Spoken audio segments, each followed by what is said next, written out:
继续来看南投草屯的客家文化协会举办插黄仔活动，吸引到大细汉的朋友来参加，大家实地来种作，来体验到做田人的甜酸苦涩。以上。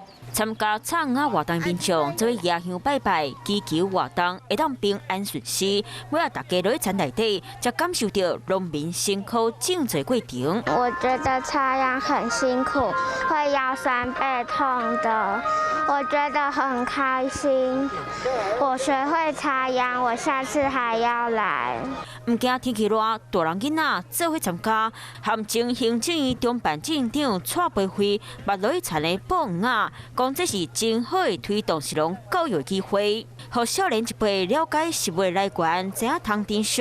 认为说这个食农教育真的要从基础扎根，所以去年是疫情关系，所以没有办，所以我们今年就再办第二次了。希望这摆趣味活动，让大家更了解种田的知识。